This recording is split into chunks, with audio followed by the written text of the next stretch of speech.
Shambho Mahadeva. Om Shivaya.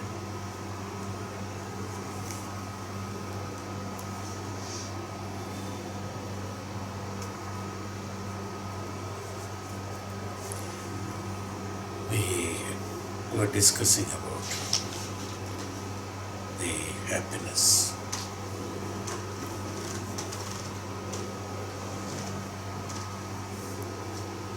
Maharshi is trying to locate where is happiness. He started with the mind. He started with the indriyas and mind. So he said the lacuna in the mind is the cause for the movement of the mind towards something outside. Why he is very pertinent question. Why are we looking for happiness external to us? See, it is not only in one person, in almost the whole of humanity, the whole of, why humanity? Only all the jivatmas. To a great extent the other jivas also. Why are we looking for happiness external to us? So with this methodology of last class what we have explained about Sukham,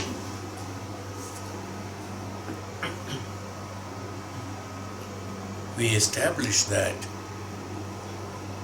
the happiness is not in the mind. Because this is what he proves. The lacuna in the mind is the cause for the movement of the mind towards something outside. That means there is a lack of confidence, lack of existence, lack of presence of happiness in our mind. Right? Because there is scarcity there, you are looking for completeness. Whenever there is scarcity, we all look for completeness.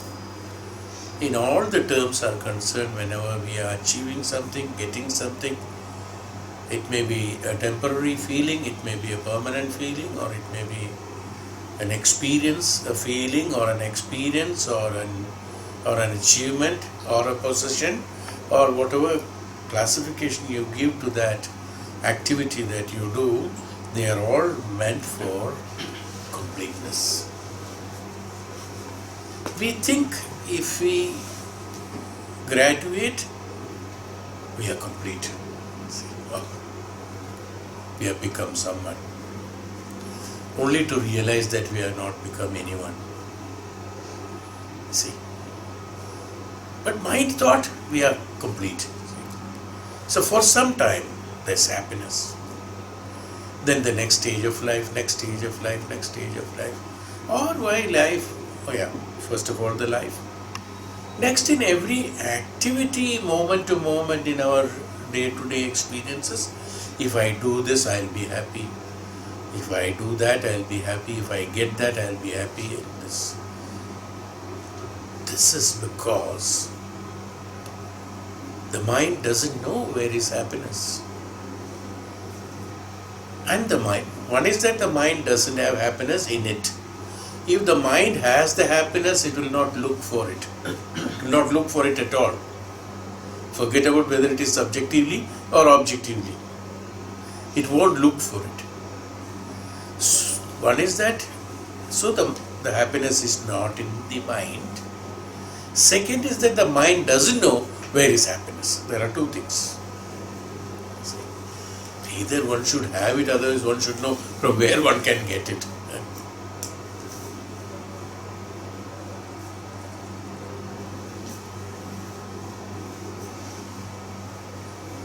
So the mind doesn't know where to get the happiness, whether it is from the wealth, whether it is from the house, whether it is from the family, whether it is from the children, whether it is from the job, or whether it is from the earnings, or whether it is artha, whether it is kama, whether it is moha,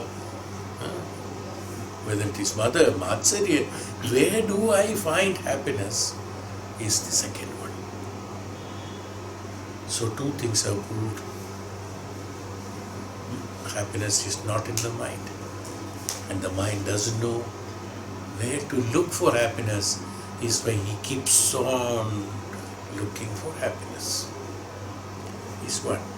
Well, there is a question in this. That will come later. That question you can keep in your mind. If you have not thought of it, I will give you the question. The question is that then why are we feeling happiness sometimes?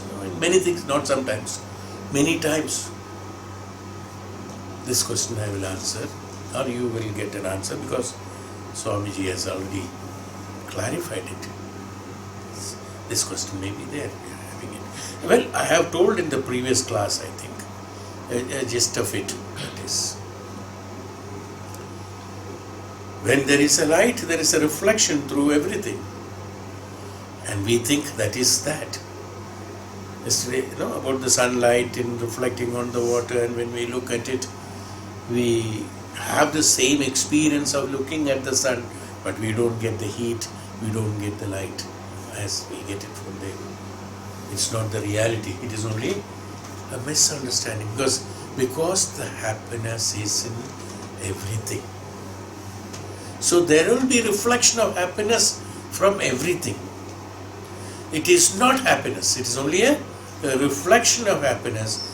You will not get the same experience or knowledge from the reflection equivalent to that what you experience, that what you gain from the truth. Simple example again. When you look in the mirror, what you see in the mirror is only a reflection of you. Yes.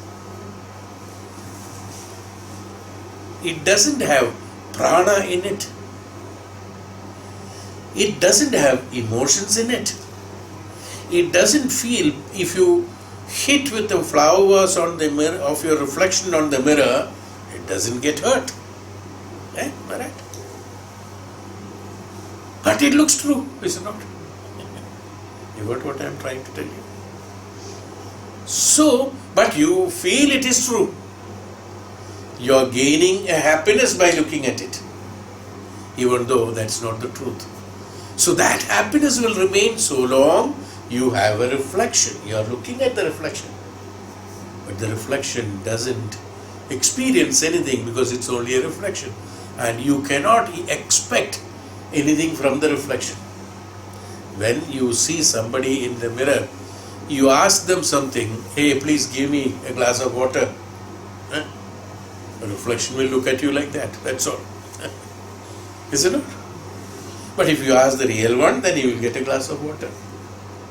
You see, I'm just going into minute details of it so that it establishes in the mind, so that.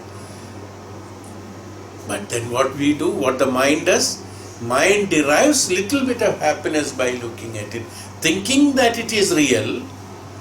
It's an expectation of mind. No, it's not an experience actually. It is not an experience. It's an expectation of the mind. When you look at it, oh, this will give that result. This will give that achievement, happiness. How you feel happy about going on a holiday next week. The whole week you're happy. Why? Next week I am going. You see. Where are you going? Oh, that beautiful place. Whether it is beautiful or not, that is immaterial. But you have considered it as beautiful. Probably you may not be as happy as this week for those 2 weeks when you spent exactly in that place. Your expectation will be so high. Your expectation makes you so happy. This happiness of expectation that I am going there will not be there when you are there, because there so many things happen. This is that mind. No? The happiness, that's the answer for that, of course. The question what I already given you. But we will be coming in detail again. But this the ingest of it, this is it. It's only misunderstanding of the mind, which we call it as Vedantically explaining it as the incapacity of the mind to perceive. That's all. This is how Vedantically it explains. No? Incapability of the mind to perceive is the reason why you feel the happiness. That incapability of the mind.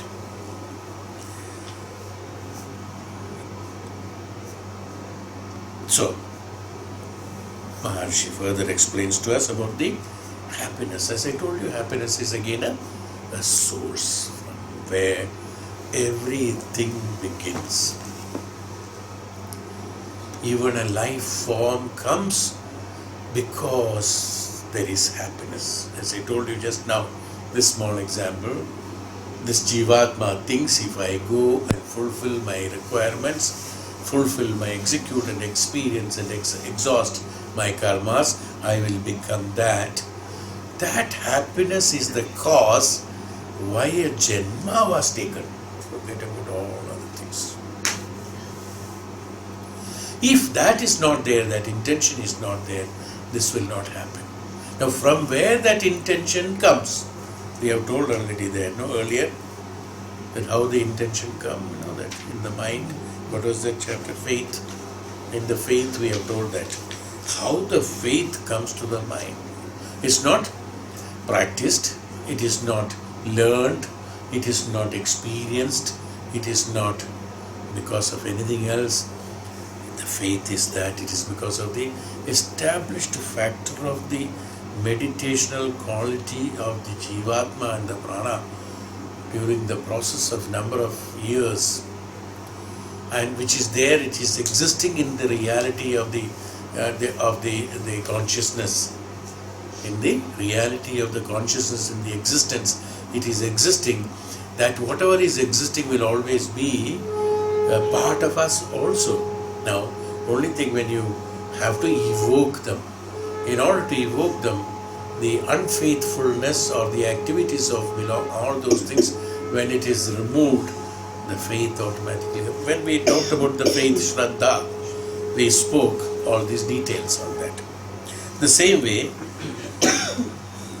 it is the cause of everything in this universe. The cause of the creation of the universe is happiness. Even Pauranically or Vedantically in the Paura Puranas that Bhagavan became happy, so he created the world. These are all small words which we did not understand this meaning of it. And everyone will think that it is actually Bhagavan sitting and playing. See? And nobody else. And now we know the creation is something else. It is not that. So, but creation is out of happiness. Sukham. What is happiness again? Happiness, don't consider it as an emotional feeling. Now, that will create a lot of confusion in understanding of happiness. It is not an emotional feeling. If it is an emotional feeling, mind should know it. Mind should have it, Indriyas should have it. It is not an emotional feeling. It is not a sensation that you feel. No, it is not an experience that you feel. No, it is not whatever you feel.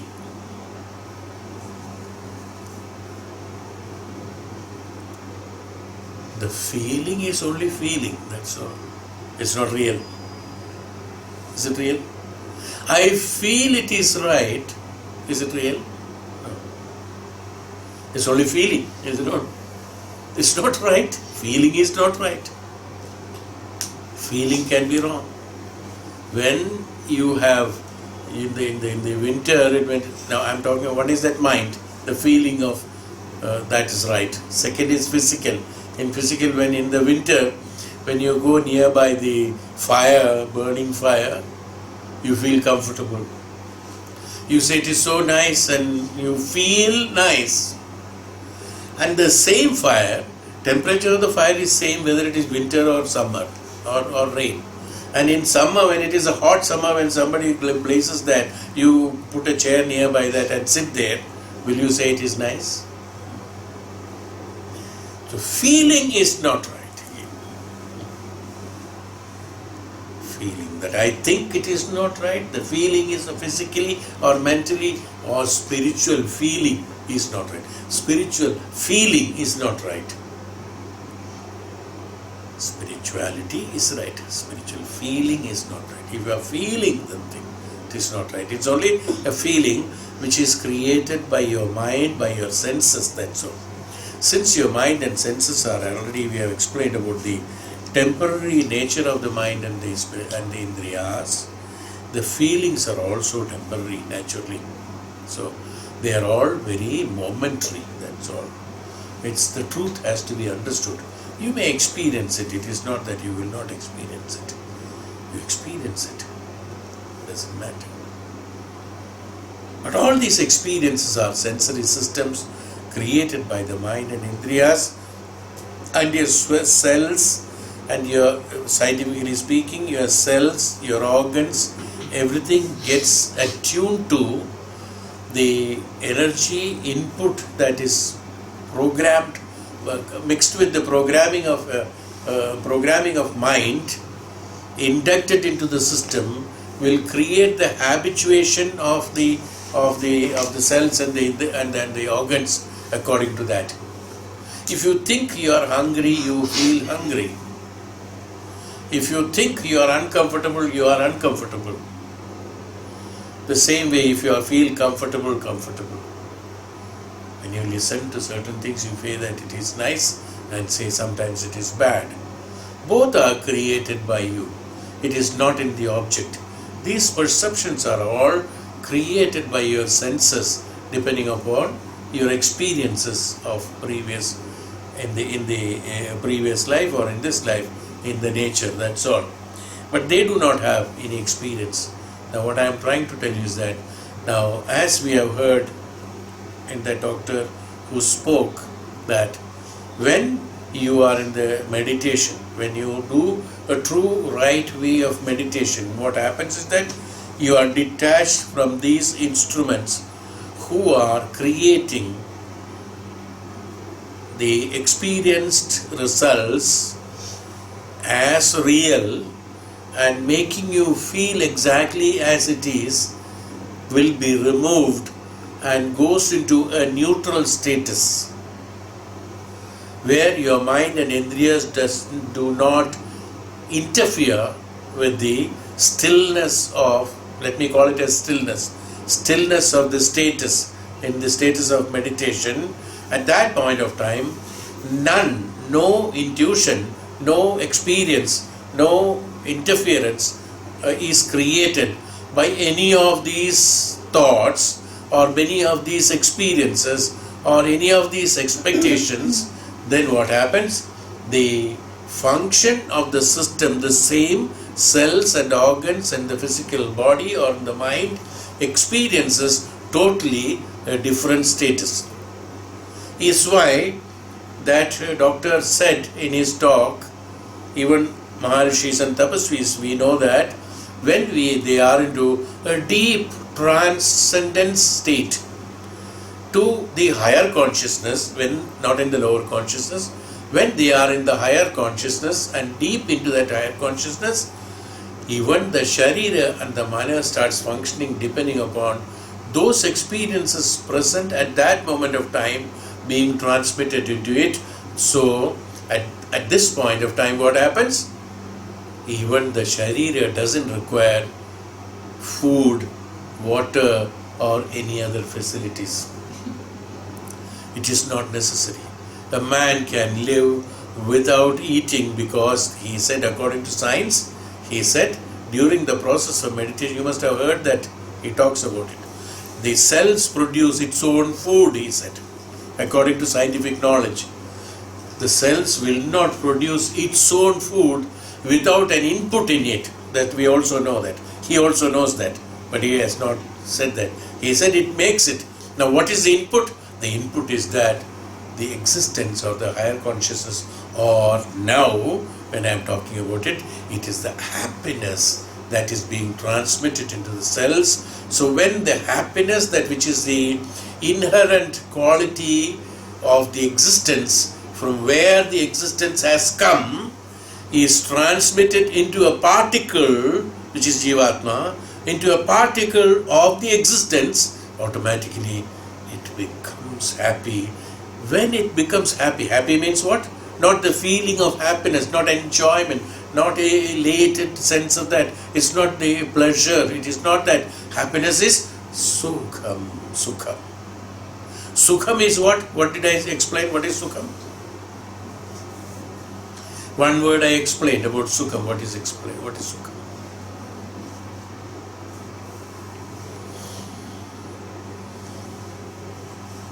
What is Sukham?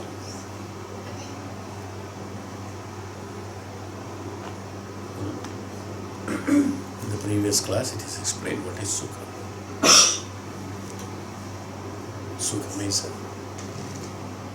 Sukham is a balance of,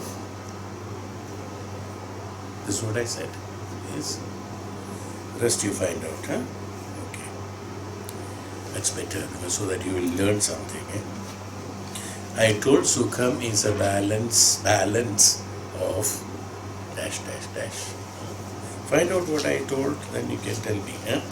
Maybe whenever it is. So that is Sukham. Sukham is a status of balanced status of what? Which balance? What balance is that? That you find out. When we explained about Sukham, what is Sukham? We have explained. In happiness. In the big, I think in the last class only, probably. That is Sukham. Sukham is a balance.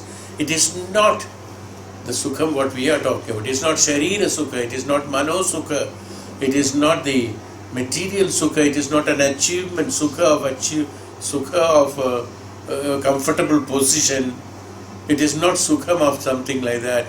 Sukham is that again.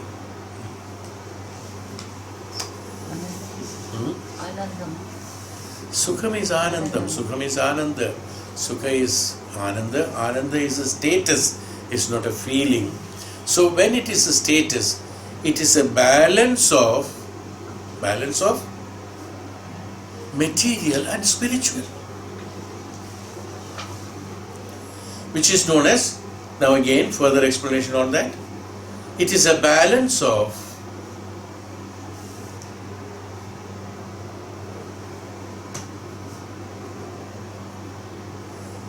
the status in the higher consciousness.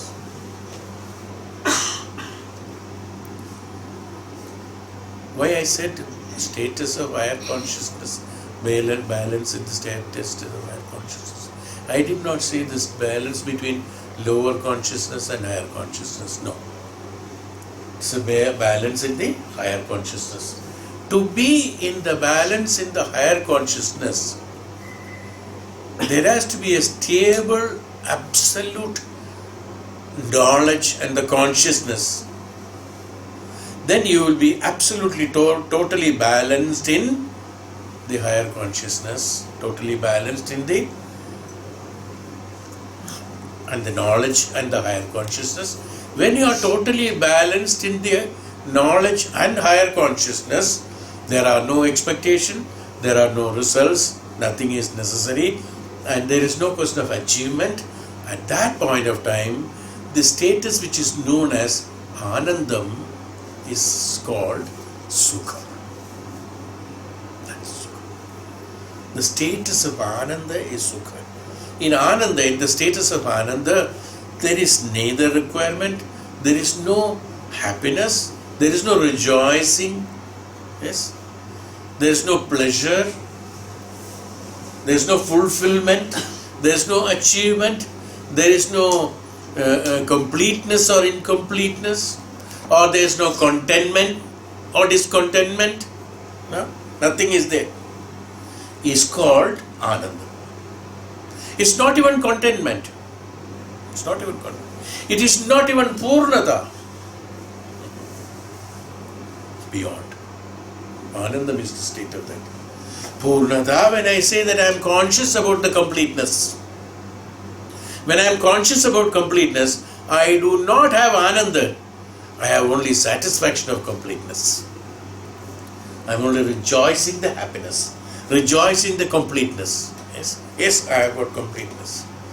Purnata. If I am aware of Purnata when it becomes a status, one is that Purnata, a feeling of Purnata. Second is Purnata becomes a status. When Purnata, completeness, when it becomes a status, then it is no more contentment, because there is nobody to content in. Who will be contented with what?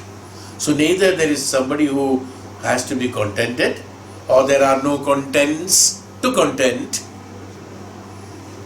None of them are there.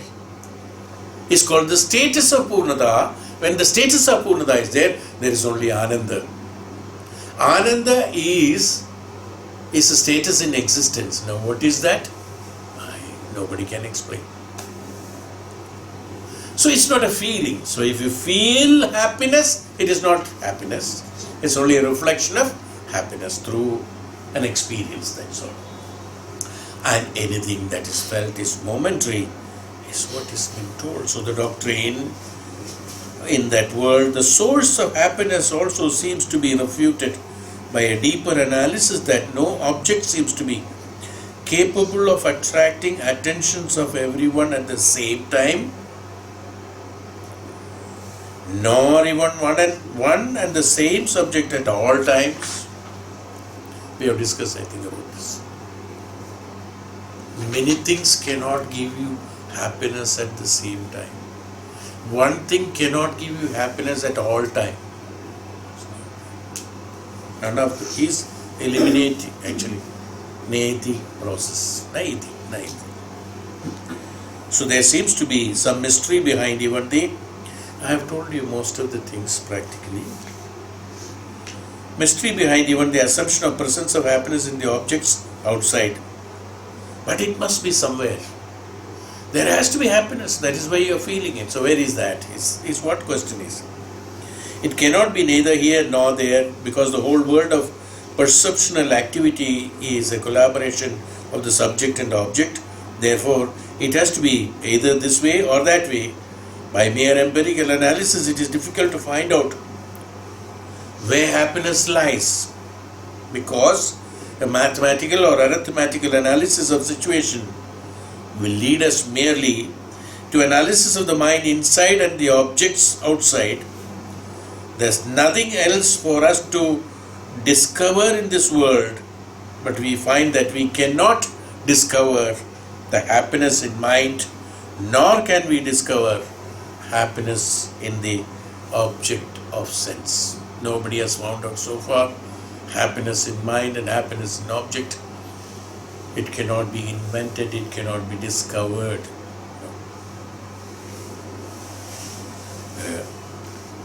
Discovery again. What is discovery? The meaning of discovery is that removing the cover is discover. Removing a wheel or cover is discover. So the happiness has to be there inside. Then only I can discover happiness. Yes. There has to be treasure. Then only I can discover a treasure. Without treasure, I cannot discover this treasure. So is why he says that nobody can find out happiness in mind or in the objects, because it's not there. If it is there, then only you can discover. So the question of discovery doesn't come at all. So the question is, where is happiness? A very stimulating answer comes to the question from the great master, Sanat Kumara. It is not in mind, not in objects, taken independently by themselves. Happiness cannot be bifurcated as a property or some other particular finite thing in creation. It is regarded as a property of the mind. It becomes finite content. If it is there, suppose the happiness is in mind, it is finite. Finite is limited. Limited has got limited actions, limited results, limited time, period. Time, space are the two measures where everything is derived, and akash, and space and time.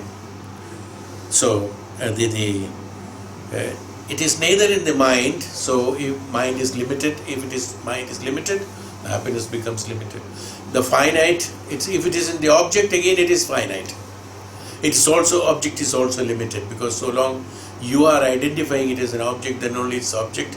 The day you are not there, the object is also not there. So that is also limited. The happiness is limited. Happiness is not limited, it is unlimited, it's beyond limitations. And Ananda, or it is Sukham, it is beyond limit, that's Sukham.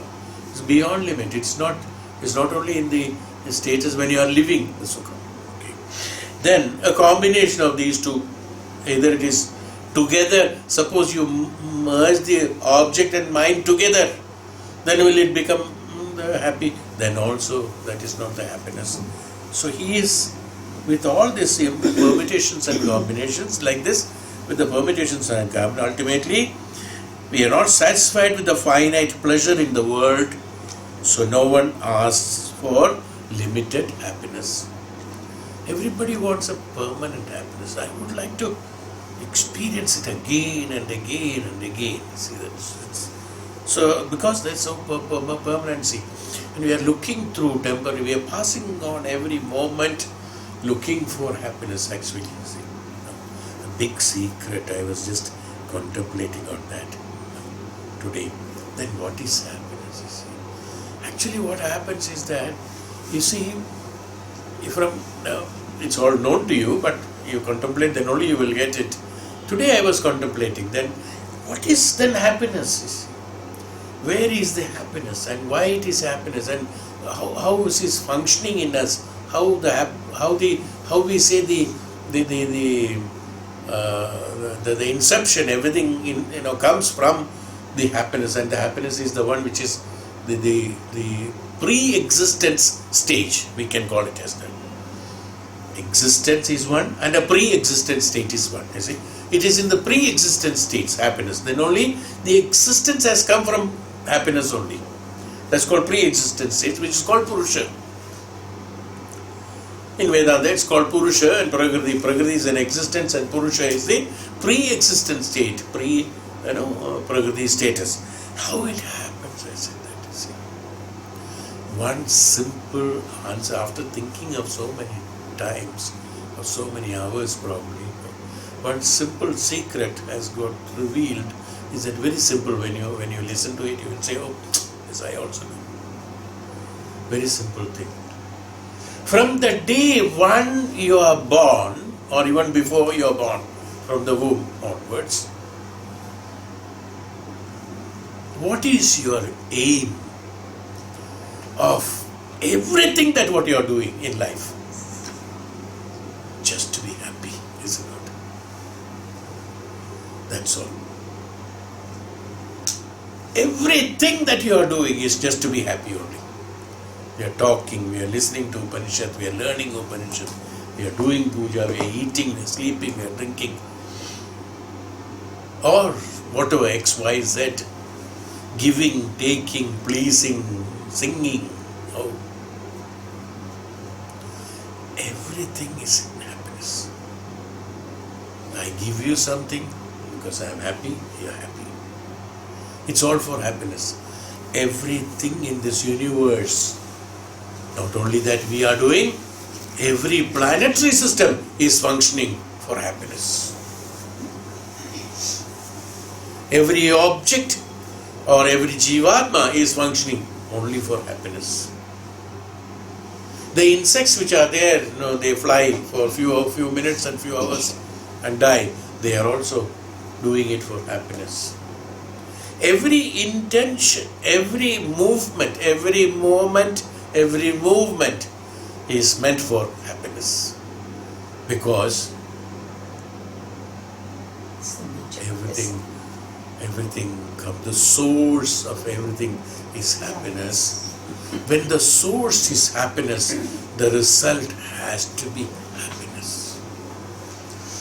It's a great secret of the jnanam that is there in us, that we have to understand. So we are looking for that source actually, from where we have come. See, it's a characteristics of a of anything that is in the universe. It is existing. It's a characteristics of that in the universe that to locate where is happiness. Is why a complete search, and a scientist is trying to invent, discover, rediscover, investigate, invent. Everything is for what? Happiness. His happiness and others' happiness. Okay. He has invented something. It's also the happiness of others. Okay. But again, happiness. For his own happiness, for others' happiness. Everything is for happiness. So since it is everything is for happiness, the source is happiness, so the result has to be happiness. So we are functioning only for happiness. Now Bhagavan says that happiness means, again, whenever I repeat happiness, happiness, happiness, we will have, because we are used to that word happiness using in a different sense in our normal activities. Probably it will not register your mind, or your mind will register only for that materialistic happinesses. Your focus of mind and thought will only direct you towards that. So I should not use that word happiness. So when everything is coming from Sukham, your intention is Sukham, every activity is Sukham, and everything you are looking for Sukham in each and everything. That's all. Not happiness again. It is a balanced state of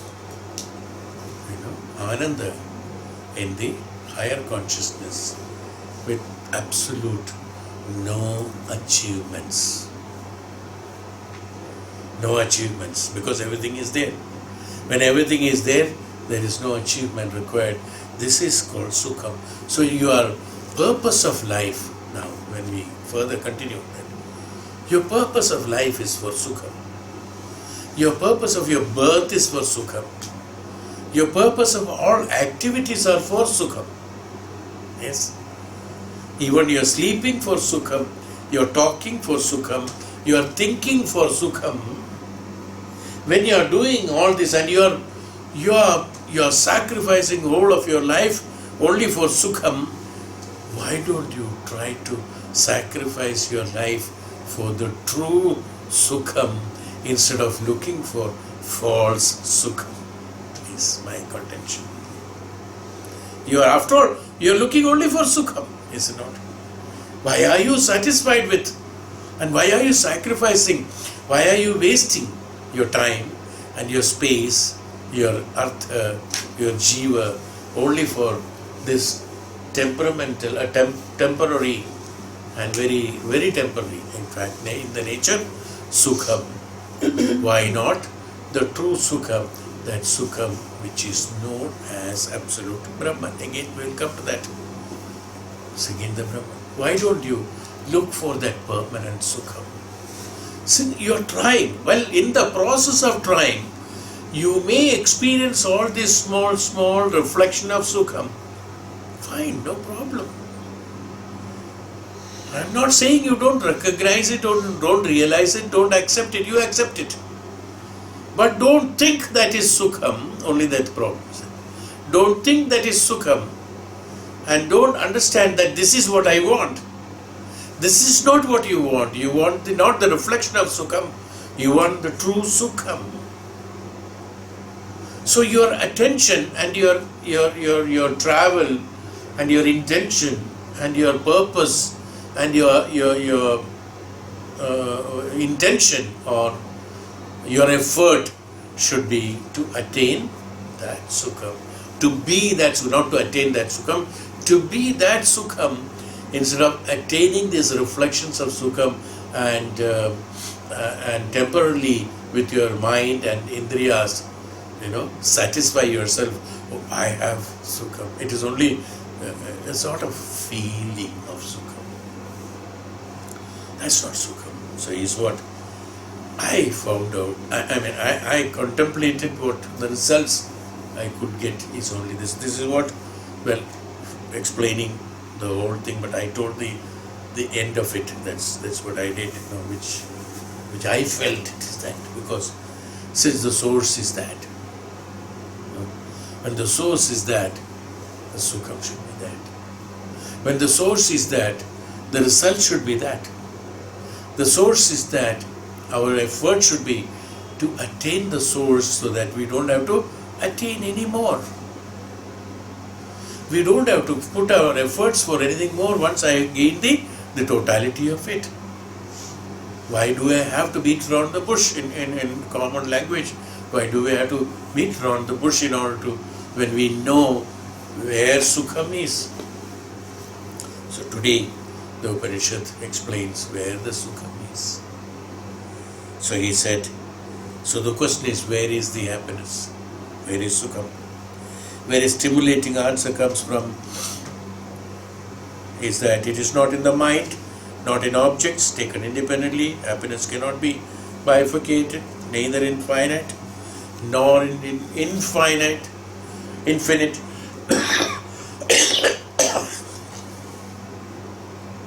Nor it is a joint venture of the object and the mind put together. So it is neither in the finite object nor in the finite subject, merely because of the fact that finite container cannot afford to lodge within itself and which exceeds the limit of finitude.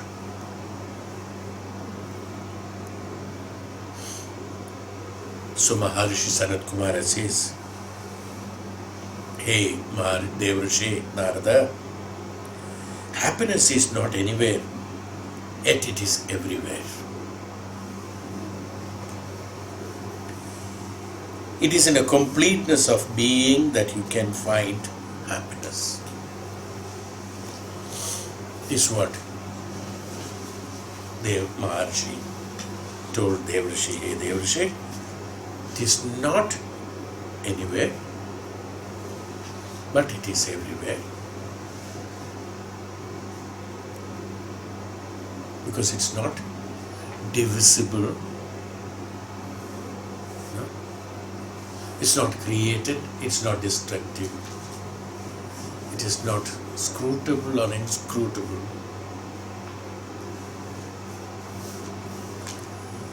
So it is neither here nor there, not anywhere, but everywhere.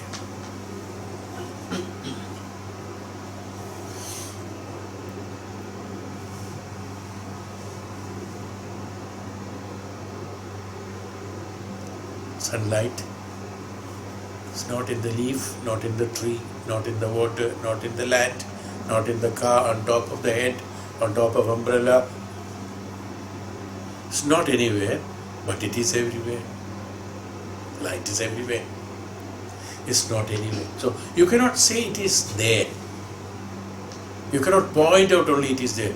If we say point out it is there, then what about that?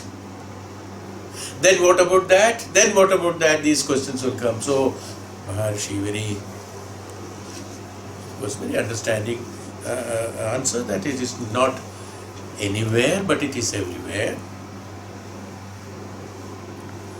So it is a completeness of being that you can find happiness. It's not that you can feel happiness. Maharshi, it is not a thing to be felt. It is not a thing to be felt. It is not a sensation that you can feel it. It's not a sensation. It's not an object that you can possess it. It's not a pleasure that you can achieve it.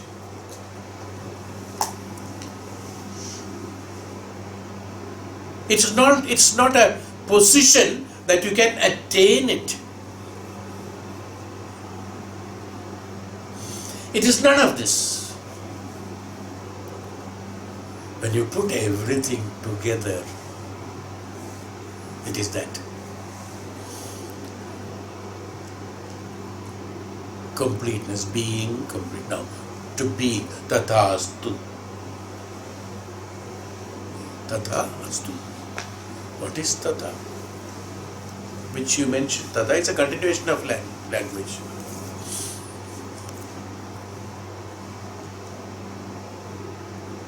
What is that tatha? The only one example we can say, tathastu, like that, you become like that. When you become like that, that's called to be with it, the being in that. To be in the being, that's all. That means the experiencer is no more there at that point of time. It's not an object, it's not a thing, it is not a sensation, it's not a sensory system, it is not a position, it's not a status, it's not this, it's not that. To have it, achieve it, sense it, feel it, experience it, or attain it, it is to be in is a status. That's called the Sukham. Sukham is a status, Sukha avastha. Sukha avastha. That is why the Maharishis and Gurus and great knowledgeable persons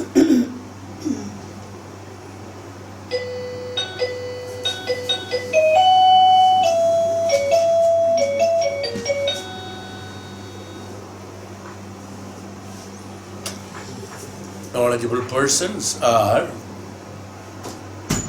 when they bless Sukhino Bhava. We all must be thinking,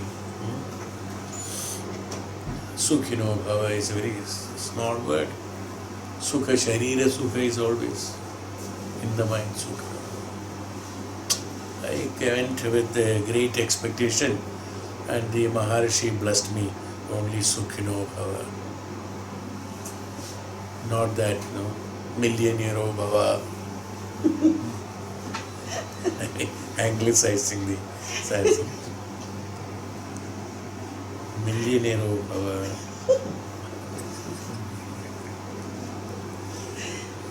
Or Putravati Bhava. Many Ashirvadams are there, But the great man, great tapasvi, says this Ashirvada is normally given to those who are really into sannyasa and who are into the spiritual path. The meaning of Sukham is that Sukhino. What is that? Not that you attain Sukha. The meaning of what is that? Sukhino Bhava. You become the Sukha. Bhava means let it happen or let it become. You see the beautiful meaning of it. What's that blessing? Sukhino Bhava. You become the Sukha. Bhava. Let it happen. So be it. Let it happen. Tathastu. What? So be it. Sukha.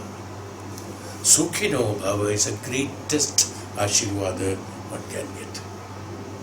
That to be absolute Sukham. You be the Sukham. Means what? When you become the Sukham, you start reflecting Sukham in everything in the universe. That's it. It's not a small thing. That's Sukham. Well, let's add it to what I thought I must tell you. It's why Maharishis definitely bless us like that. Well, anyway, when he said that the completeness of being, that you can find happiness, it made me tell you these things. It's not any kind of accumulation of particulars that happiness can be found. It's not an aggregate of finitudes that happiness can be rediscovered. The finitude of particular situation does not get obviated merely because of the aggregate of finitudes. Even millions and millions of finite objects put together do not cease to be finite at the end. Any amount of that. And regardless of infinite, because it is limited by the space, limited by time, and limited by very presence of the inner discrepancy within its own self. So what is there which is not finite in this world? Nothing. Where is happiness now? not in anything that can be conceived by the mind or perceived by the senses. Happiness cannot be in anything in this world because everything in this world is finite. So as I told you, where is that? To be in that, finite, in the infinite, in the status of infinite. When you go into status of meditation in the tapasya, you go in the status of higher consciousness, and in the higher consciousness you go into the balance of infinite. When you go into the balance of infinite consciousness in you, then you attain that Sukham and you become that Sukham. You cross the status of limits of Prakriti and travel towards the Purusha, which is known as Sukham. From that Sukham only the whole Prakriti has come, the nature has come, Prakriti has come. In the Prakriti, all those whatever is there in the Prakriti, everything is the reflection of the Sukham from the Purusha, from the Brahman. From that Ananda Avastha only the creation has come. From the Ananda Avastha, it happened. It's not created. Even in our small thing, forget about the great principle of Ananda. When you are happy, one individual, when you are happy, not intentionally doing, unintentionally, so many things happen, is it not? When you are happy, you create harmony among the people. When you are happy, this all it's not intentional. It becomes harmonious. You become harmonious. Becomes happiness. Your thought level is totally different. When you are happy, your thought is different. Your actions are totally different. Your expressions are totally different. Your impressions are totally different. Your experience is totally different. Yes. Everything, what happened? It just happened.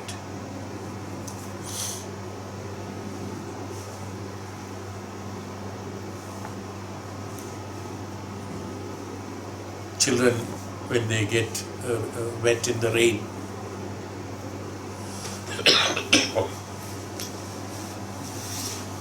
they jump, splash dirty water.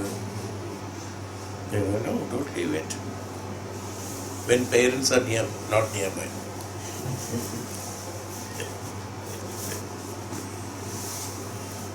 Boys will play football only in rain. They enjoy better than playing in the dry field, in the wet field. It's pleasure. Along with the football, there has to be a gush of water also has to be splashed on that fellow. Then he is happy. Normal conditions of his thinking, will he do all this? Is he doing it? No. It's because he's happy, it happens, that's all. Why did you do that? Oh, I didn't do it, just, we also say so many times, no? I didn't intentionally do it, it just happened. You're happy, so many things happen. Why it happens? You become that. See, if you can become that, even in the smallest reflection of happiness, when one is really in the status of happiness, what all thing can happen. See the magnitude of it. Increase that magnitude of it, you will understand. Is it? Do you get it? So Bhagavan says, it is a spiritual fullness which philosophers call the absolute. This religion called it as God. Psychologists call it as Supreme Spirit. The infinite reality that is behind all finitudes, that all can be regarded as complete by itself, because that alone is independent of any kind of contact with the finitudes.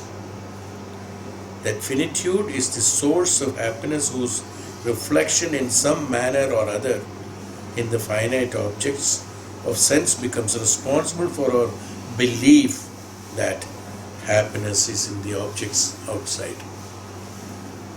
The finitude, the finites, or the finitude is responsible for the mind to believe that the happiness is in the finite, in the objects. So the mind, since it doesn't have the happiness, it is looking for happiness in the finites.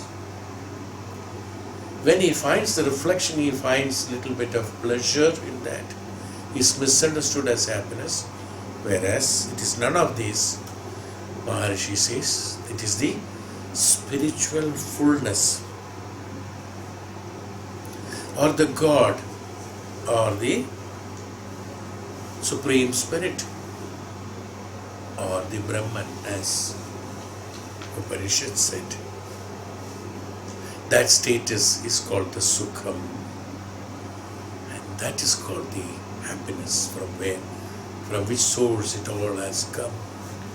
If there is no Sukham, nothing will come, nothing will be discovered, nothing will be, if there is no Sukham, nothing will be discovered, nothing will be executed, nothing will be invented, nothing will be done, karma. Each and every karma, whether it is sukarma or dushkarma, whichever karma it is also done only because of Sukham. Everything is based on that Sukham, reflection of Sukham. Dushkarma, I said, why it is done. Kamsa wanted to kill Bhagwan, knowing that it is an Akashvani and it has to be a superhuman to kill Kamsa. Still Kamsa wanted to kill him. Dushkarma, he wanted to perform a Dushkarma, only thinking that will be the Sukham.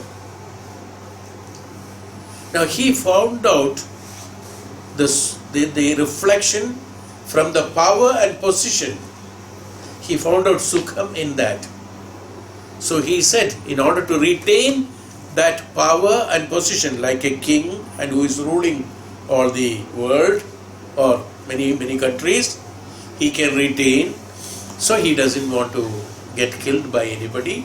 So whoever comes has to be killed, because only to retain his position. That's why I said the position, attainment of position is not Sukham. So in order to do that, the whole life he spends only to find out methodology how to kill Lord Krishna.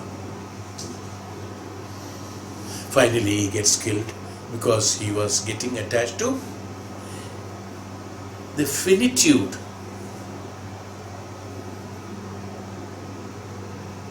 Is why that he got again vanished. That's all. Ultimate is that. That's why I said, since you are sacrificing, I told already, that you are sacrificing all the efforts, your purpose of Janma, your purpose of living, purpose of each and every moment doing the movements, each and every movement is meant for happiness. Each and every moment, each and every movement is meant for happiness. If that is for that, why not we spend all that for the true happiness which is known as Sukham, not for the reflection of Sukham.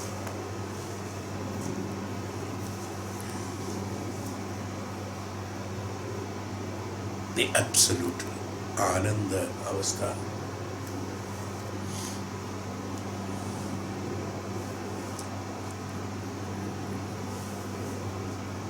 Well, again, as I told you, there's so many things now, and I talk about this subject, there's no end to it. We have never found two objects or two things and two persons can merge together. It's not possible. even if it brings happiness, like we heard about the Ardhanarishwarya.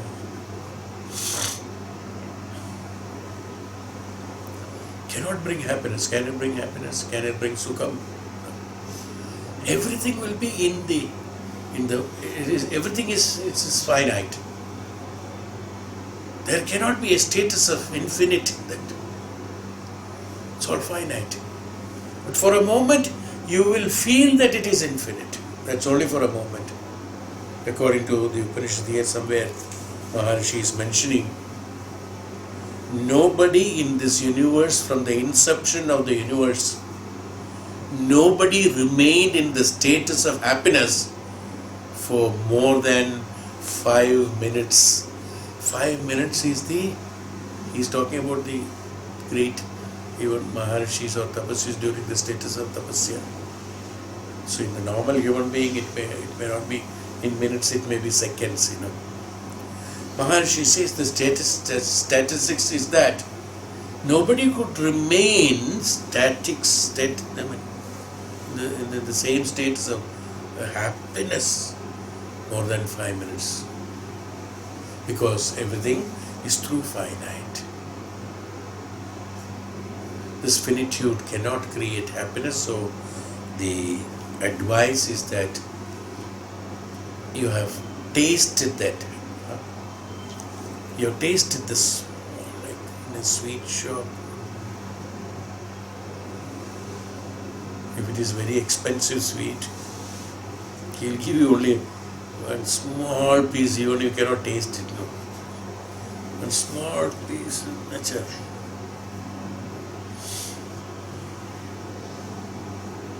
Taste it, find out whether it is.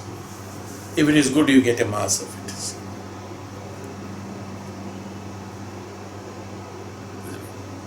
We go to buy things to अच्छा थोड़ा okay खा के देखे okay.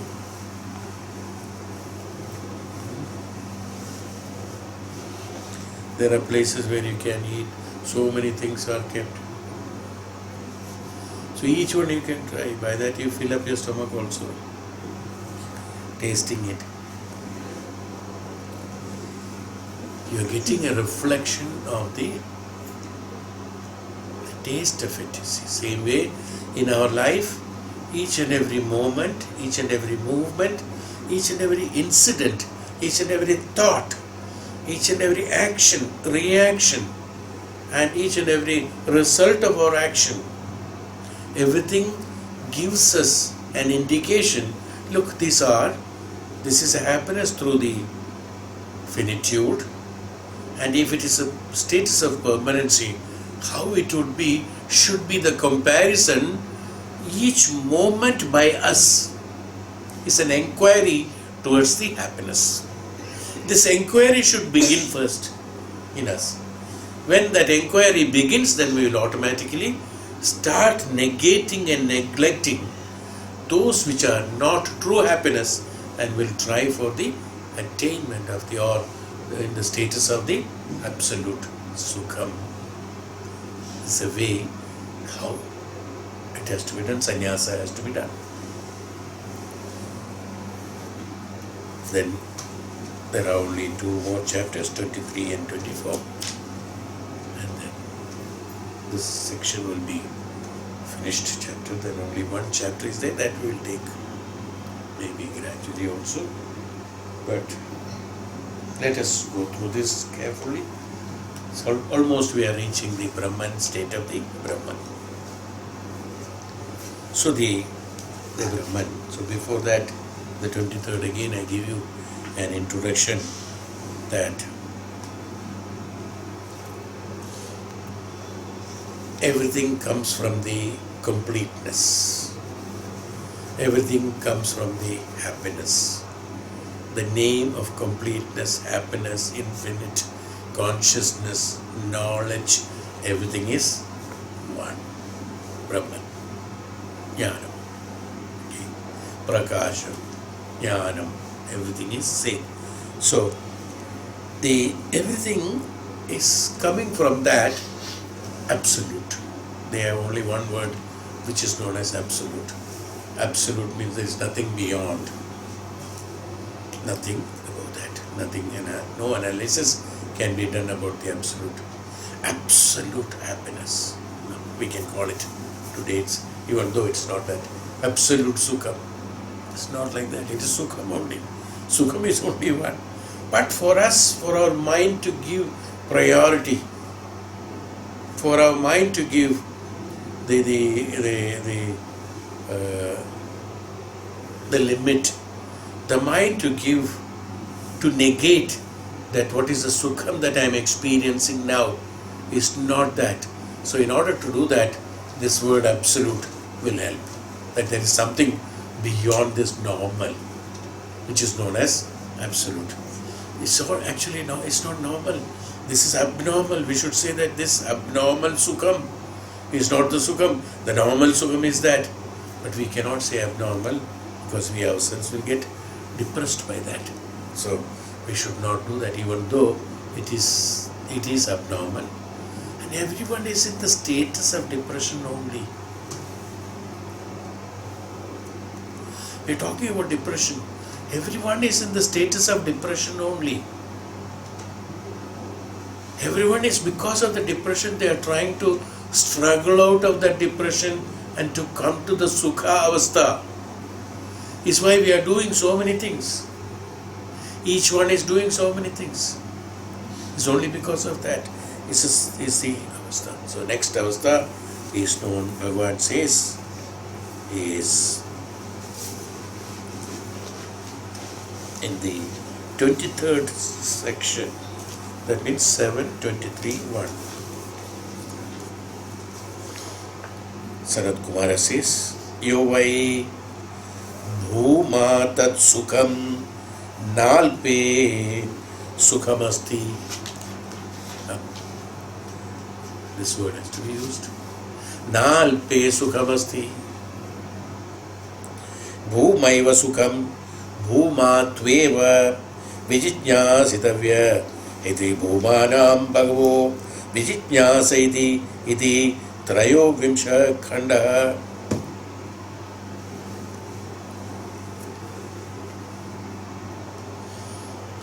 Bhuma tat sukham. Talking about the word. Here this chapter is called as Bhuma. Bhuma here is, Swamiji, is translated as infinite.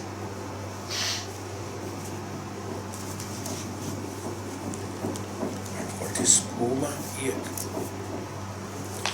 Ya vai Bhuma tat sukham. Bhuma is a word used by this Upanishad only. Nothing but Brahman. But why did he use it? There's a purpose behind it. That which indeed is infinite, that is joy.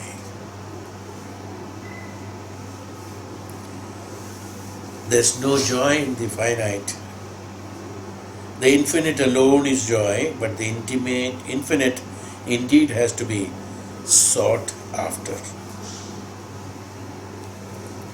Is what Maharishi Swami Gambhirananda's version is. Krishnananda says it is the infinite. Yavai bhuma tat sukham.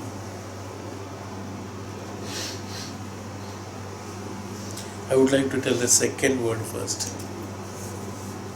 Before the first one. Nalpe sukham asti.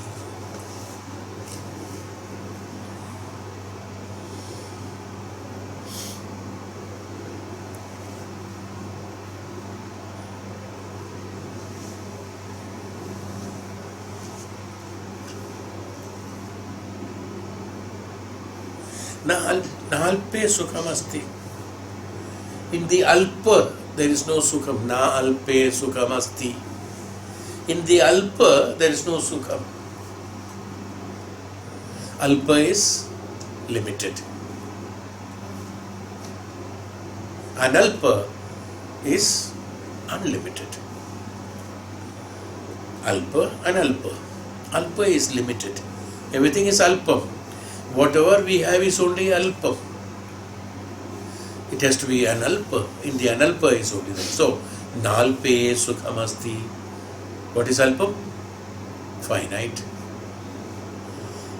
Alpam is finite. Alpam is again limited. It is not unlimited. In limited, how can I attain the absolute? In limited.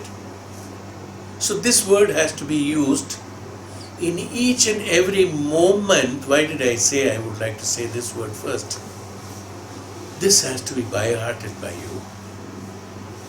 And each step you put, each moment you think, each thing you look at,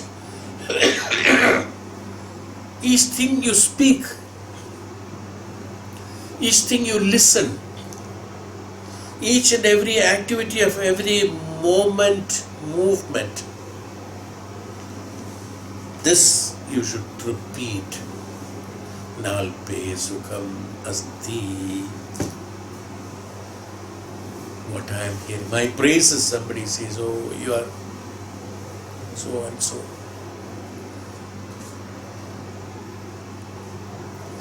Nalpe Sukham Asti. Somebody abuses. Nalpe Sukham Asti. That's also Sukham, you know. It's an enjoyment. Whether it is suffering is also an enjoyment. I explained you that. It's a result of it. You must have noticed in that Dev Omka Dev Mahadev, that serial initially, it was excellent, you know, and expressing all the beautiful theories of Vedanta in a beautiful way. Well, one has to understand it. Including Mahavishnu, including Brahma, including many others, Narada and others, every time they questioned Bhagavan.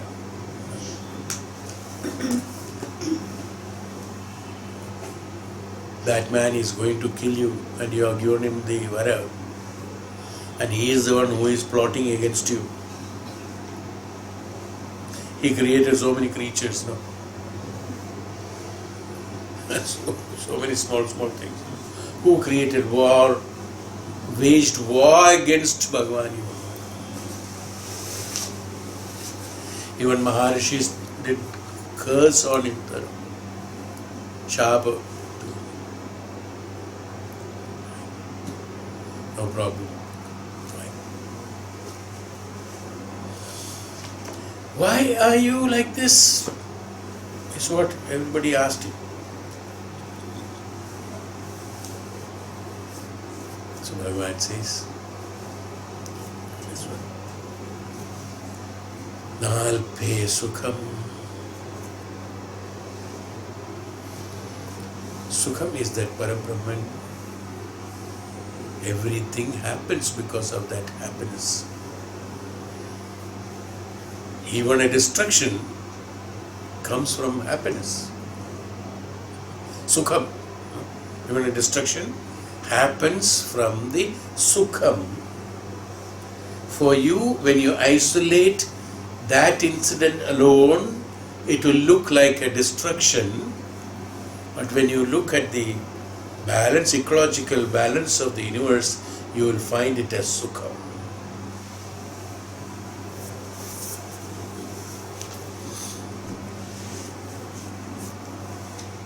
हम लोग बोलते हैं ना, because we have got relationship, we say my mother, my father. It's the closest relationship is your mother, your father, your wife, your husband, your children. I mean, normal life I am talking about. They are the closest to you. So if someone loses their life, for a moment also people ask, hey Bhagavan, what is this? So many, I've been asked by so many people, so many people come and ask. Even 20 years, 15 years, they are on depression, not finding it. Even one of my wife's cousin there in somewhere, she lost a son who was young because he had a disease, he had a problem. and she lost him. She's a very young lady, very junior to us. And she and her husband, she has another daughter also, she and her husband were in deep depression for more than 4 years after his death. They could not accept it. They keep on crying, they never smiled for 4 years. Girl was neglected also by in that case, and their clothes are kept, his clothes are kept, his clothes are washed and ironed, his bed is made every day. I'm not exaggerating, she's deep into depression.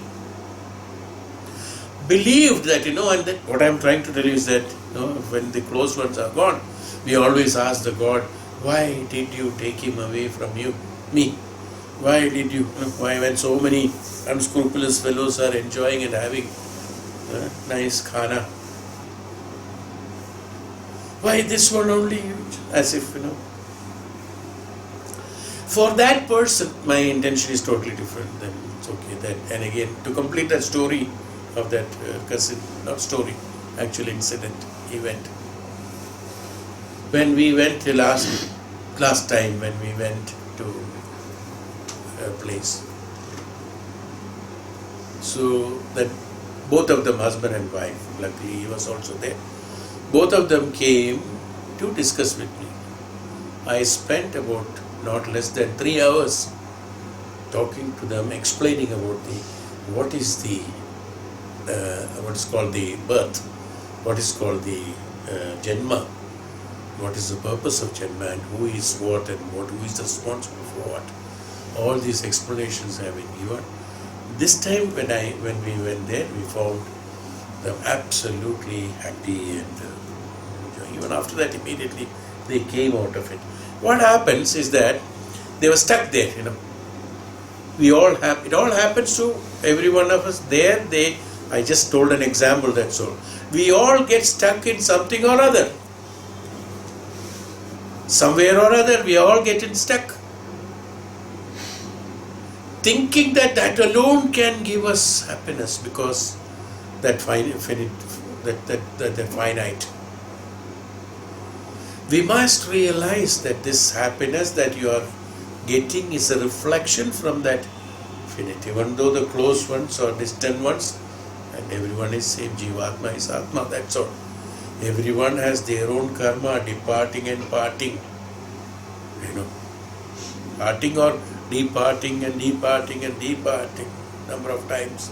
This keeps on happening.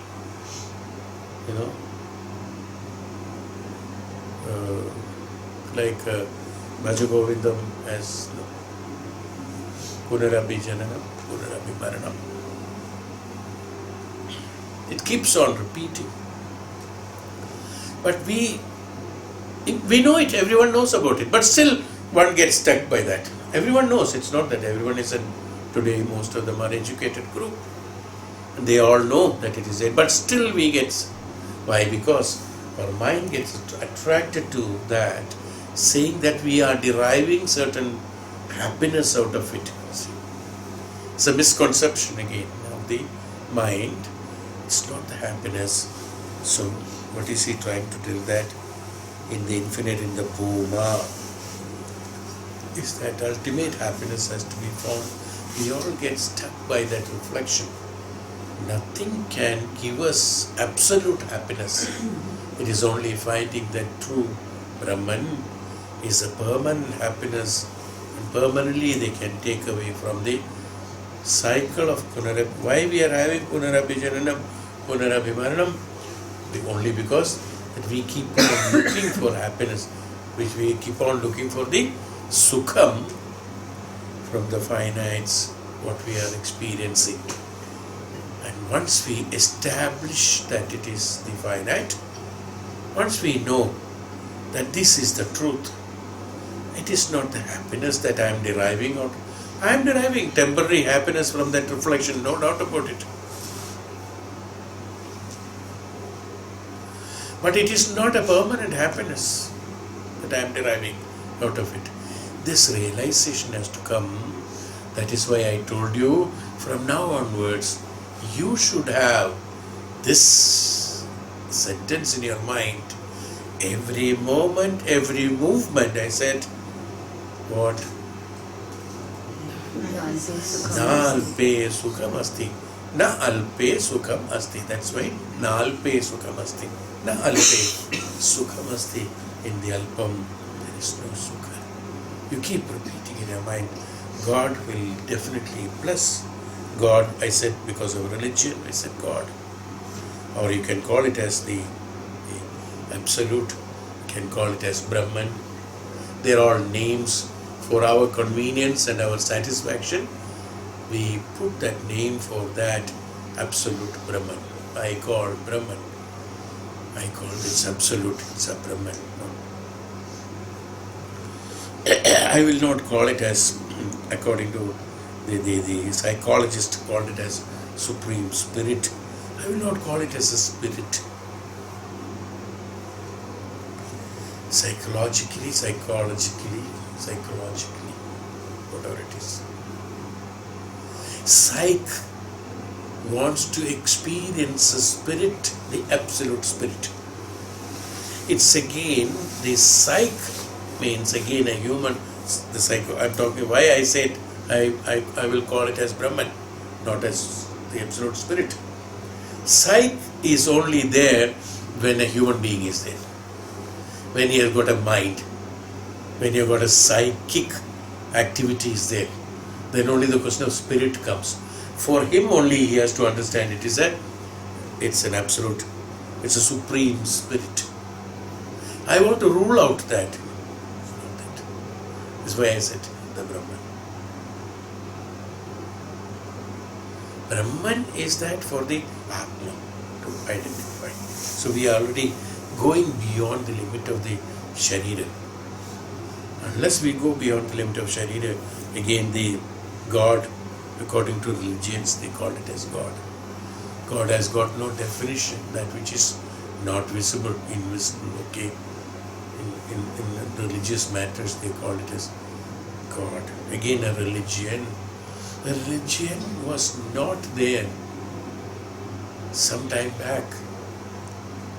The religion, classification of religion has come only in the middle of end of Dwapara Yuga, that's all.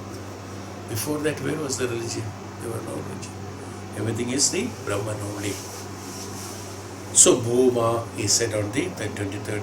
Yavai Bhuma Tat Sukham. So we said about the second sentence about the Nalpe Sukham Asti. Nalpe Sukham Asti. Now in this Bhuma, what is Bhuma? He said,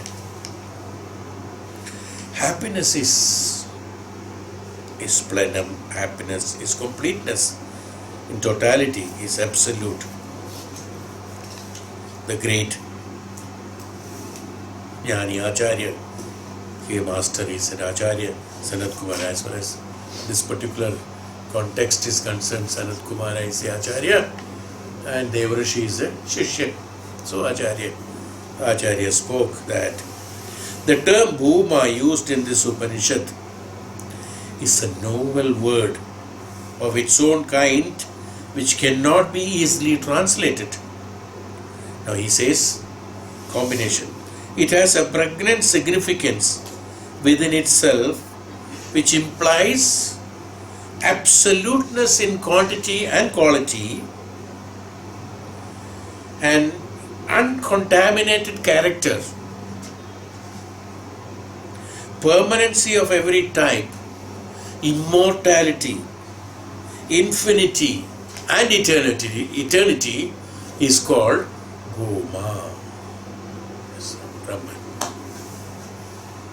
What is it? Which implies absoluteness in quantity and quality. It cannot be absoluteness in quantity and quality in the sense it cannot be quantified, it cannot be qualified. That's it. Absoluteness. Absoluteness cannot be measured. It is immeasurable. Analpam, it is immeasurable. It's an uncontaminated character. You can call it as a character. It's uncontaminated. Neither with a good, uncontaminated means There are no gunas uncontaminated by the gunas. That's why he said contamination. Contamination in a characteristic happens only when guna is added to that, is it not? In our swabhava also, when satoguna, rajoguna, tamoguna adds, then only swabhava becomes like that. In the swabhava, take out the gunas from that. What is that? An absolute clear character. Can you call it as a character then? An uncontaminated character is no more character. When there is no character, we cannot call it as characterless.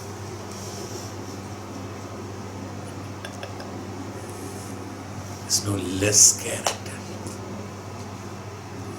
Uncontaminated character. If you want to look at the character, you can look at it, but there is no contamination in it. There are no gunas in that.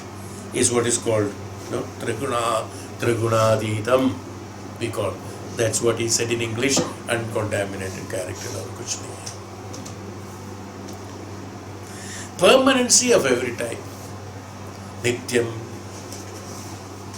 Nitya avastha.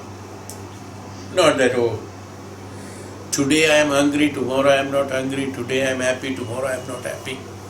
An impermanent state of us mind. Every moment we have got impermanency. But whereas the Bhuma is concerned, Brahman is concerned, an avastha of permanent. As Bhagavan Shiva said, everything happens. Sarvam Kalvidam Brahma. Everything happens, let it happen. Hey Devrishi Narada, your questions are well taken. Only the future will tell you why it has happened. But you are in trouble. If I am in trouble, my trouble is also supposed to happen. Let it happen is what Bhagavan says. Is it not? What is that? There is no, see, his attachment is not for a result-oriented thing. He has to be scared only if he has to lose something. If he is not gaining anything, he is not losing anything. He is a man who is an entity that who doesn't care for any loss and gain. There is no loss and gain. And he is not a unit which enjoys that result of it. Let it happen.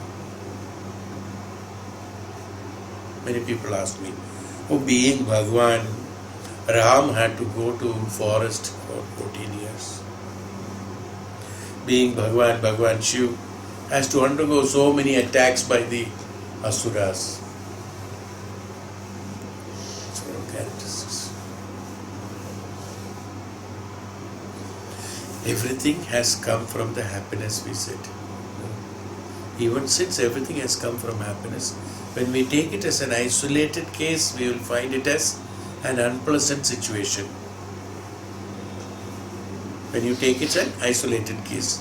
When you take it in totality, then you will find there is no unpleasantness in us. Everything is right in its own position. That's all. But then the Purana shows that the fight between God and the evil and things like that, they are only representing the activity of the mind. That's all. It's not that the God is fighting against it, or neither something can invade Lord Shiva. And Lord Shiva is representation of the completeness. How can something which is incomplete can disturb the completeness? It's not possible. It's only to make us understand that the completeness cannot be, destroyed by the incomplete. To make us understand. Because after the fight, ultimately what happens? That which is incomplete gets destroyed and he becomes the winner. It's only to keep in our mind that it's actually nothing such things are happening. It's only to keep us that the completeness, that's the nityam, the completeness is that which is absolute and which will always be remaining there. If an incompleteness is trying to invade that, It is like clouds coming in front of the sun or moon, covering the light for some time. Doesn't mean that light is not produced by the sun or moon. It's because of the cloud is covering there for temporarily, till it moves it is covered, and once it moved it again projects. If the cloud can stop the sun shining, the power of sun should not shine behind the clouds. Sun should be dark, is it not? But it's still shining. So if incompleteness or bad or evil can spoil or destroy the good or the complete or the absolute by its invasion, then it should not be there when it moves out. But this has been destroyed and that is still there. Means it has never gone. It's absolute permanence. It's permanency. What is permanent and impermanent? Permanent, which doesn't have a change. Impermanent always changes. So he said it is permanency of every type. Immortality, we understand. Infinity, we understand. When immortality and infinity is there, eternity is there. Eternal. How to explain eternal? Nothing beyond that. That's all one can say. In this status of the lower consciousness, we cannot explain eternity. It's not possible. He is called Bhuma. He said, is nothing but. All these ideas are embedded. Every concept that what Upanishad calls Bhuma, well, we can translate it in no other way than to call it in the absolute being, the Brahman of all Upanishads. That's what is it, this Brahman. Is the same as the Bhuma mentioned here in the Chhandogya Upanishad, that alone is happiness. So, to be in the Brahman. You can understand now we have come to that practically end. So our meditation should be to be in layam with the Brahman. That's it. Then only it is. For that, we have to go through these passages, then only you can have a layam.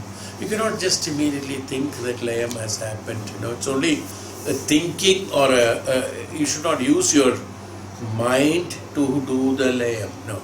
That will be only, as I told you, it will be a pretension of happiness, or a pretension of layam, or pretension of Sukham.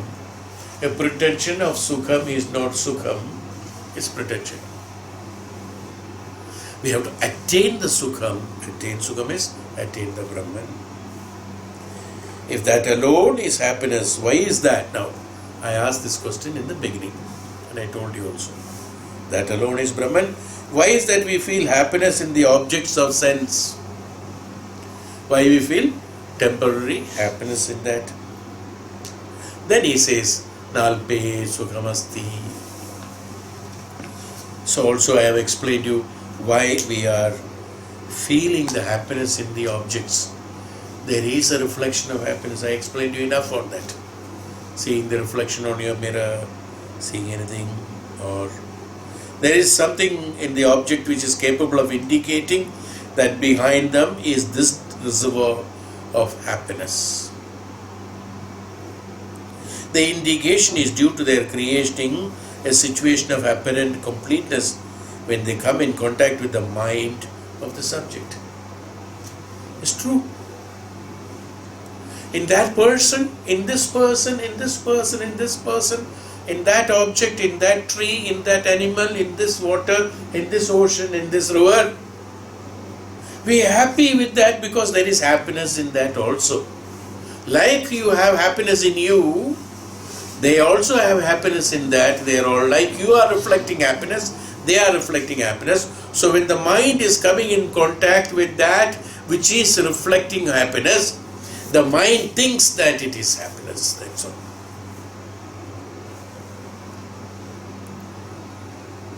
When you go to those children's park, or even they say when you go to some of those There are so many electronic shows are there nowadays where you sit inside the ship, you will feel that you are really in the spacecraft, you are moving and you are moving at a fast. This, you can experience. Actually, you are static, but you are experiencing tremendous things. Everything can happen. So they are all what? The mind come in contact with that. You will, why small? Forget about electronic things. You go to this planetarium, Birla Planetarium, you sit there. I always tried 2-3 times I went, 3-4 times I went. I said, no, it is this place, this cannot move, and I am not going like that. I pre-conditioned my mind, before that, pre-conditioned my mind and sat. After 2 minutes, you see, the moment it moves, you also move, is it not? All I know that it's not happening, but I cannot. Then once the light comes, you don't know which way is the exit, you don't know that exit. Am I right? We experience it. Why? Even though we know it, you see what happened? The mind at that moment come in contact in that finite object and thinks that's happiness. So when we come in contact with a person, with an individual, let it be X, Y, Z, whatever relationship it is, we feel it is that happiness. But they are all absolute, finite, and the finitude in the attitude in the mind that creates this, because there's a reflection that taking place. They are not truth. You enjoy it. You can pretend to be enjoying. You are satisfied with that. It's okay. Children or women normally, and the girls normally, they get small, very sour fruit and gums and whatnot, rubbish things, small things outside the school gate. They will spend money on that, put it in the mouth and chew. And what is that? You don't know that. Imlika, Gataka, Puran, Karan, whatever it is. Whichever Karan it is, but you enjoy it. Saying it is this khatta hai, but your expression is what? This khatta, but you are enjoying it. Mind, find it. I'm taking you even to the smallest thing. You see, mind gets reflection of happiness in that, because in that also there is happiness. So when you're getting that happiness, it's only a reflection of the happiness. It is incorporated in that. See? But it's not complete. It's not true. It's only anityam. Otherwise it should give us permanent happiness. It has never given us permanent. Nothing has given. No one has given. Nothing has given permanent happiness except our true Satgurus, who take you towards the path of spirituality. Even though many people have, many sayings are there. I quoted this in my last class published in YouTube, where in the introduction I wrote.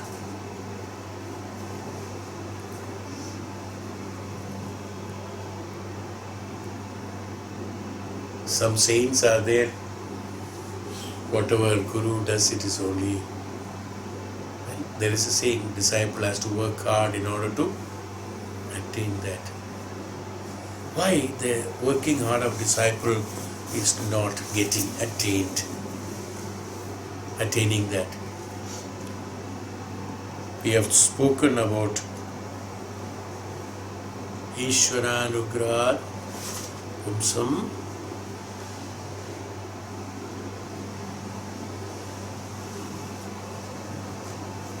These are words which always have to be remembered. Ishvaranugrah, that Kadacha is the one which ultimately you can go up to that, but Kadacha has to be there. Ishvara in the sense, Ishvara is that, Ishvara, the meaning of Ishvara is that Iswara. Yes, the one who gives you the swara, Iswara, Ishwara. Shwara is another, Ishwara. The Guru, the one who is giving you, imparting you the knowledge. Ishwara, Anugraha. Anugraha is that Anugrahita, Grahata, Anugrahate is Anugraha. Anugrahate is Anugraha. Grahya, the make you grahya of what he says. That's called imparting the knowledge. Your grahana shakti, grahya, is anugraha, the following the grahana of it, anugraha, is given by the Ishvara. Kataksha by this. Ultimately, if that is not there, whatever struggle the disciple makes, he has to. I spoke about this Ishvaranugraha, this one about the Todagacharya and all that, and at a length we have told that. It is necessary. I also mentioned there is another another. So you see, they are saying it is necessary for giving incentive to disciple to not to sit idle in the beginning stage itself. Now you tell me, you will ask me then why did they write these words? They are misleading us. They are not misleading. For the initial stages for a disciple, this impression has to be given that you should work hard. Not that by only working hard you will attain the Brahman. No, that has never been told. They said that disciple has to work hard. Yeah. This is necessary. Why? Because otherwise what happens? Like many people over phone and over mail, they send many requests for me. आप हमको उद्धार करिए.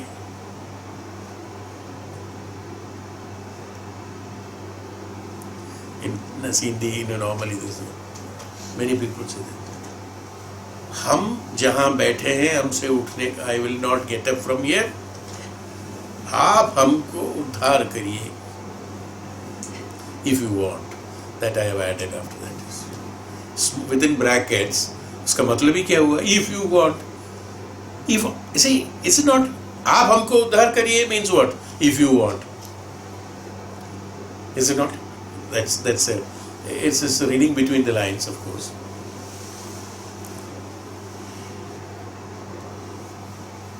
But I am walking and I am trying to walk and all that. आप मेरा मदद करिए to उद्धार. That's a different thing. Then it is okay. Come. Yeah. To give that initiative, for them to have that initiative, intention and walking, these words have been used that that disciple has to work hard, then only he can help. But ultimately, Upanishad has confirmed about the Ishvaranugraham and about the activity of the blessing of the Ishvaranugrahat evam pumsam advaita vasana. Ishvaranugrahat pumsam eva advaita vasana. I will not be in the dvandvata, advaita vasana. So let me be in that. This anugraha or the kadaksha has to be there at the last to get you the promotional mark. Good student has not written even taken. Generally he is a good student. Acha, take a grace mark. Each teacher has got a grace mark 10. Good character 10. Handwriting. At that point of time, handwriting good. Acha, pass kar do. Kadaksha. Otherwise he would fail. Worked hard. Kadaksha has to be there. I am just telling you in small things. In everything, this kadaksha is necessary. Spirituality kadaksha is necessary. So is why one. Second is that, said that. What was the second sentence? What I wrote there?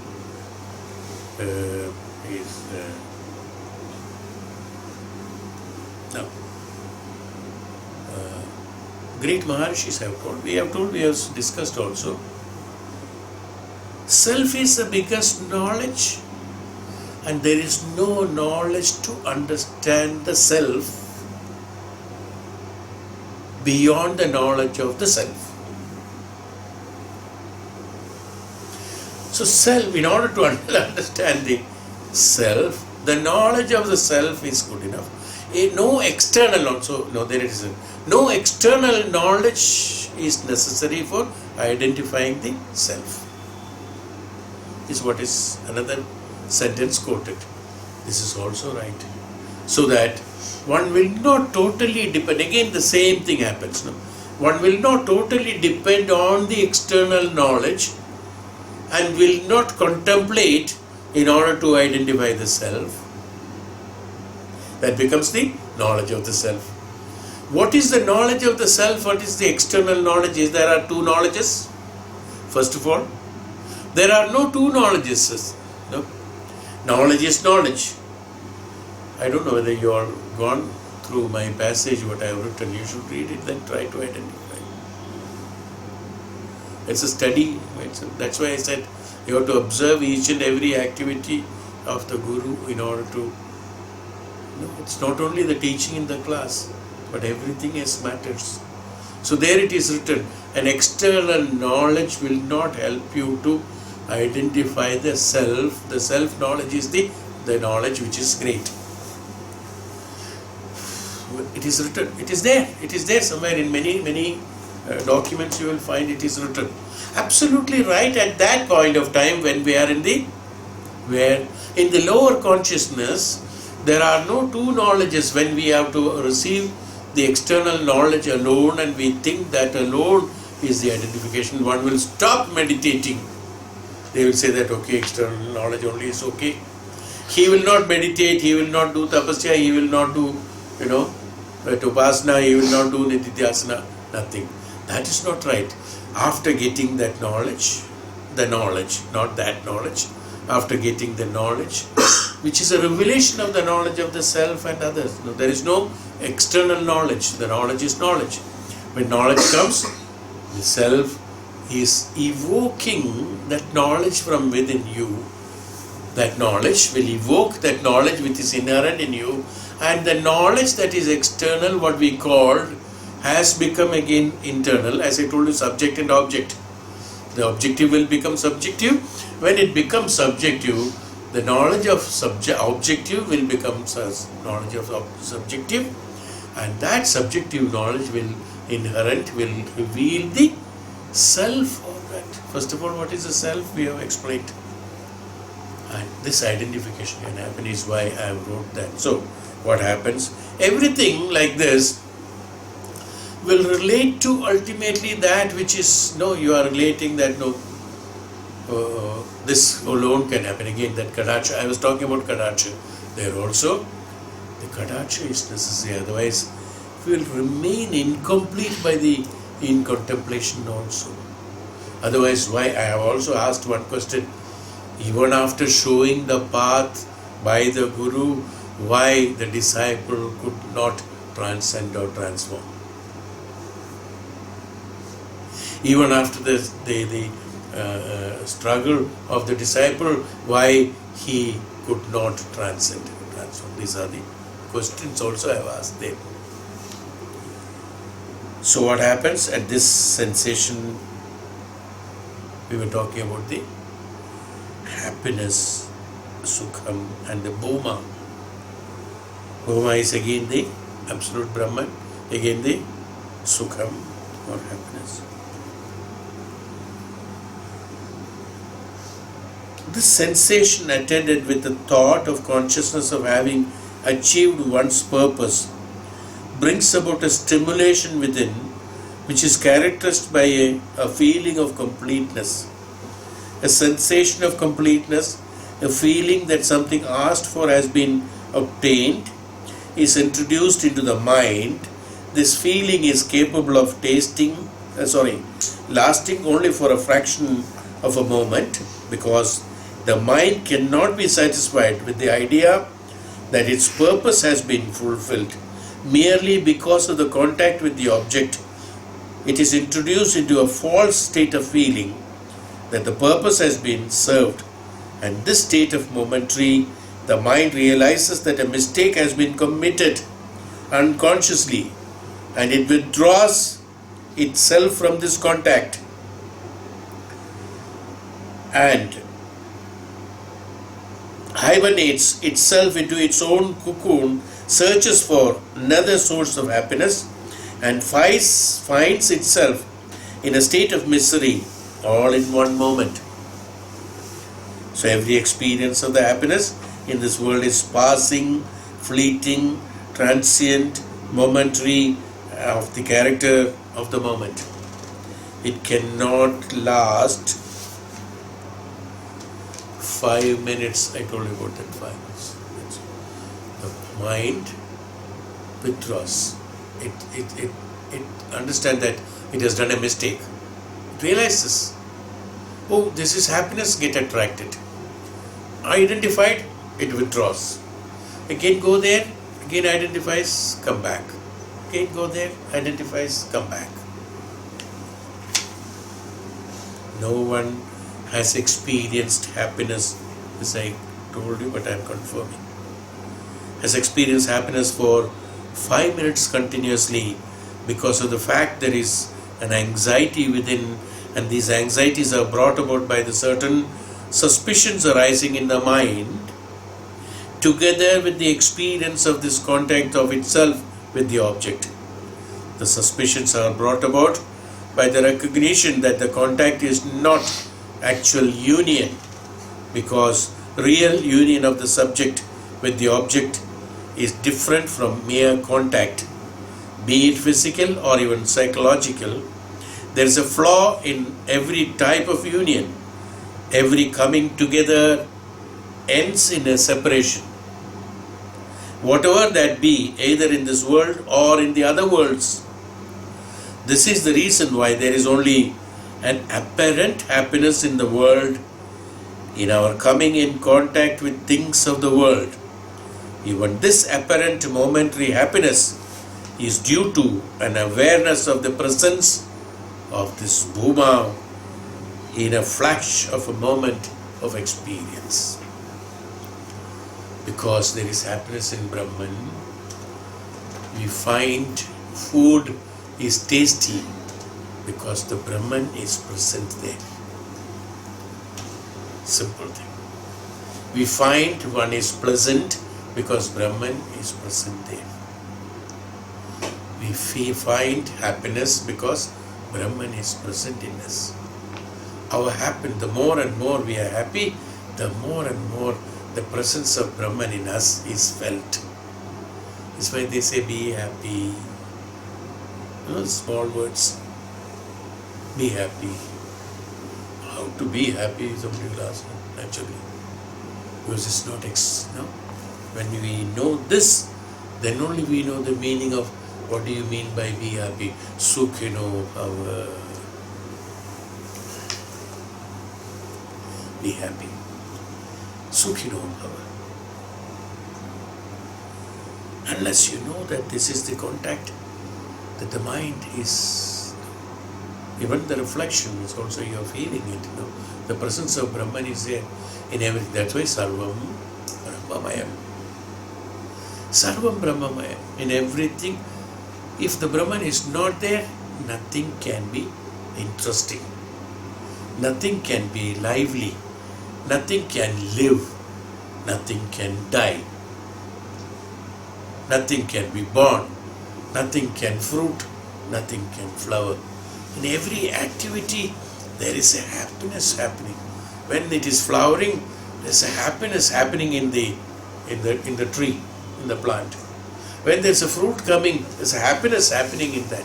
Well, we don't feel that, tree must be feeling it.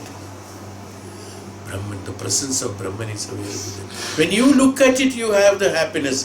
It's because the Brahman is present there.